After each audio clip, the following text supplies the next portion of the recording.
Hi, Assalamualaikum and very good day. My name is NABILAH binti Baharudin and my number MATRIK is D202120988759 from ISMP Ekonomi Rumah Tangga. Today, I will present an individual assignment which is a summary of the entire topic 1 until topic 5.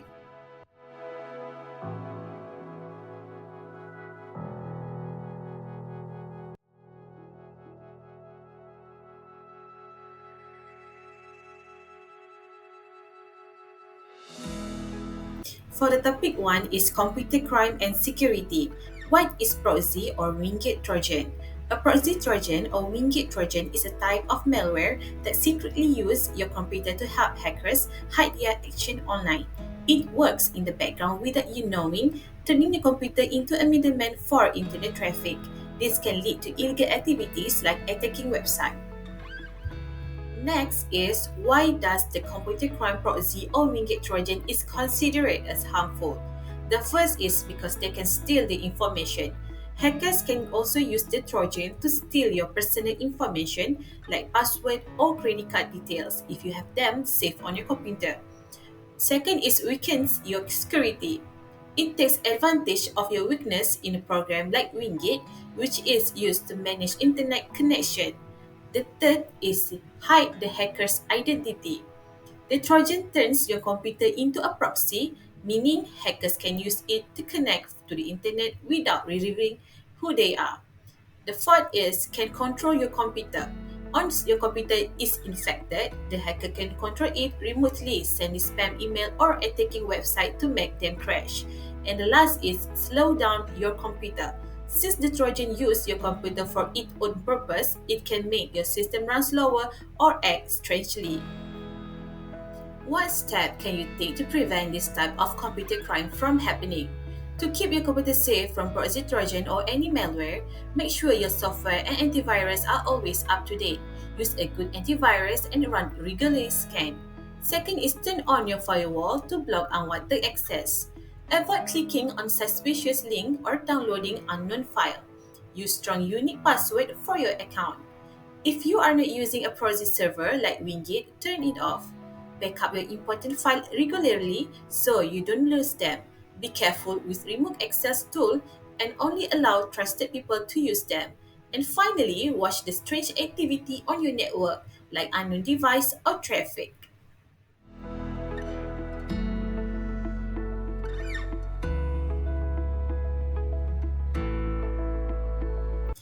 Topic 2 is intellectual property. The following is a link to the website of MyIPO, that is Intellectual Property Corporation of Malaysia. And there are many relevant IPs and websites such as online form to apply for patent, apply for trademark, apply for industry design, and apply for geographical indication. In this website, there are many online forms that are used for a different method.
This is the step to register IP for software.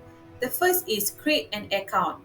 To start the process, you first need to sign up on the MyIPO IP online portal.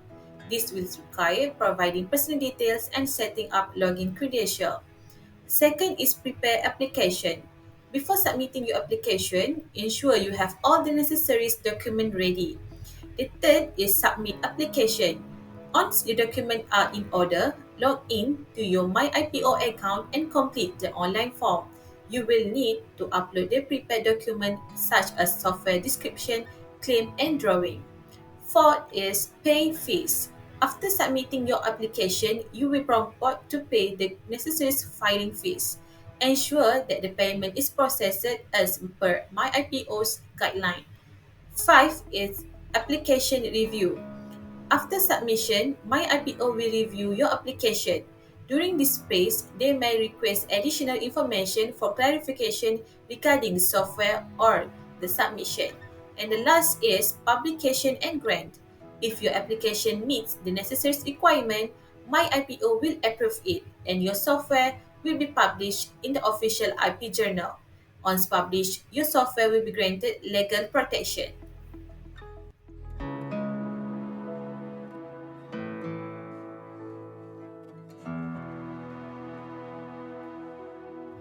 For the topic 3 is privacy and surveillance. What is surveillance? Surveillance is the act of closely watching or monitoring people, place or things to gather information.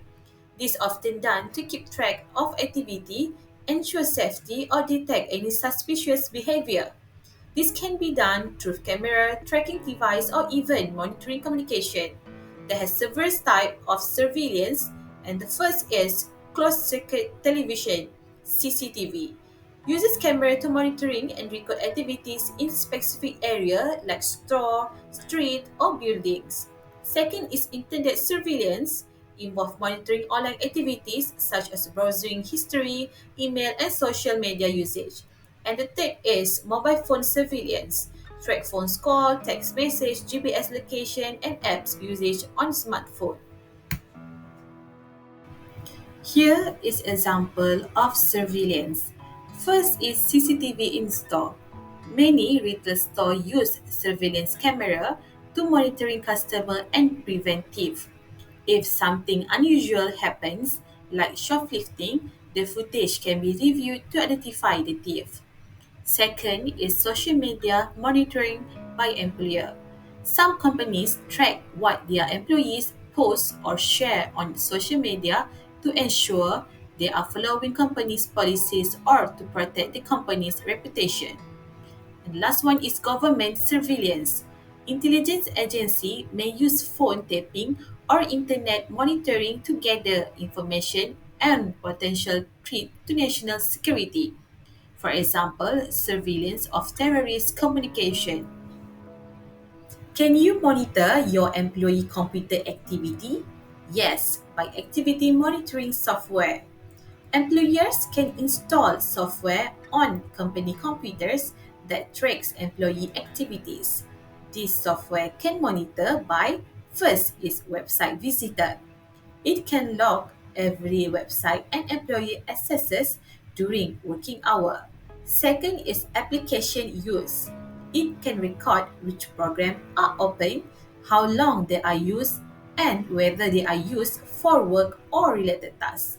Last is screenshot. Periodic screenshot can be taken to capture what's happening on the employer screen. Next is, does the government spy on its citizens? Give an example of how do they do. Yes, government can and do monitor their citizens' activities in certain circumstances, often for security reason, public safety, or law enforcement purpose. For example, is social media data scraping and facial recognition technology. Next is, how is surveillance an ethical issue? Surveillance becomes an ethical issue when it raises concern about privacy, freedom, consent, and the potential for abuse of power. For example, is violation of privacy, personal privacy, constant monitoring, whether through camera, phone tapping, or online tracking, can leave individuals feeling that their personal space is being violated. Next is what step can you take to block or prevent from public or government surveillance? While it's difficult to fully block or prevent government or public surveillance, there are several steps individuals can take to reduce their exposure and maintain greater privacy. Is use encryption for communication, for example, like WhatsApp, Telegram, and encrypted email.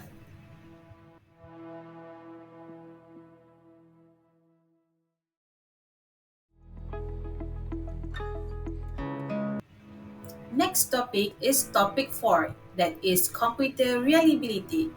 Why reliability in computer system is important? Because reliability in a computer system ensure it works properly without crashes or error. An unreliable system can cause problems like losing data or stopping unexpectedly, which can frustrating and costly. A reliable system does its job correctly every time, keeps data safe, and builds trust with user. It also saves money by needing fewer repairs. This is example of case study.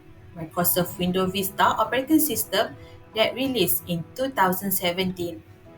When Microsoft released Windows Vista, it was meant to be an improved version of Windows XP with enhanced security and feature. However, Vista became known for its unreliability and performance issues. Users complained that it was slow, had frequent crashes, and was difficult to use due to compatibility issues with older hardware and software. One of the main problems was the Vista was resource intensive, meaning it needed more powerful hardware to run properly. Many users who tried to run it on older systems found that their computer becomes slow and unreliable. This led to system freeze, error message, and software crashes. Impact of this issue: user lost trust in the operating system, and many went back to Windows XP or switches to alternatives like Mac OS. Lesson learned: an unreliable system can damage user trust if it doesn't work well with existing hardware or if it causes frequent crashes. Based on the question above, following is my answer for my opinion. Mobile phones have changed a lot over the years, from the durable Nokia and BlackBerry models to today advanced Android and Apple devices. Phones like Nokia 3310 were known for their toughness and long-lasting performance, with few issues even after drops. BlackBerry devices were also reliable, especially for business use with their solid keyboard. Today's smartphones, however, are packed with features like faster processor, better cameras, and bigger screen. But these upgraded come some downside. They are more fragile with glass screen that can crack easily, and the batteries wear out over time. Older phones ran simpler operating systems that were stable and rarely crash, while today Android and iOS systems are more complex, offering tons of apps and features.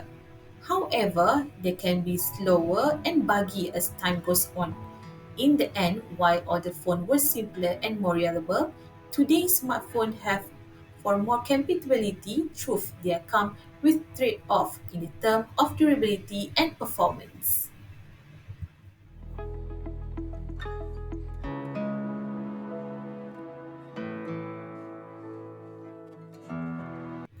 And last question is, describe the professional code of ethics of a software engineer who developed the MyStrata mobile apps on the eight principles identify morally responsibility relationship, but based on only selected four, that is principal, public, client, and employer, product, and judgment. Below is my answer. A software engineer working on the MyStrata apps must follow ethical principles to ensure their work is responsibility and trustworthy. First, the public principle means the engineer must prioritize the public best interests, especially when handling sensitive health data. The client and employer principle require the engineer to meet the needs of their employer, the government or health ministry, while upholding ethics and protecting user privacy. Under the product principle, the engineer must ensure the apps is well designed, functional, and secure, protecting users' personal information. Lastly, the judgment principle guides the engineer to make thoughtful decisions that prioritize user safety and privacy, even in difficult situations. By adhering to this principle, the engineer ensures my data is ethical, secure, and beneficial for all users. That's the end of my presentation. Thank you.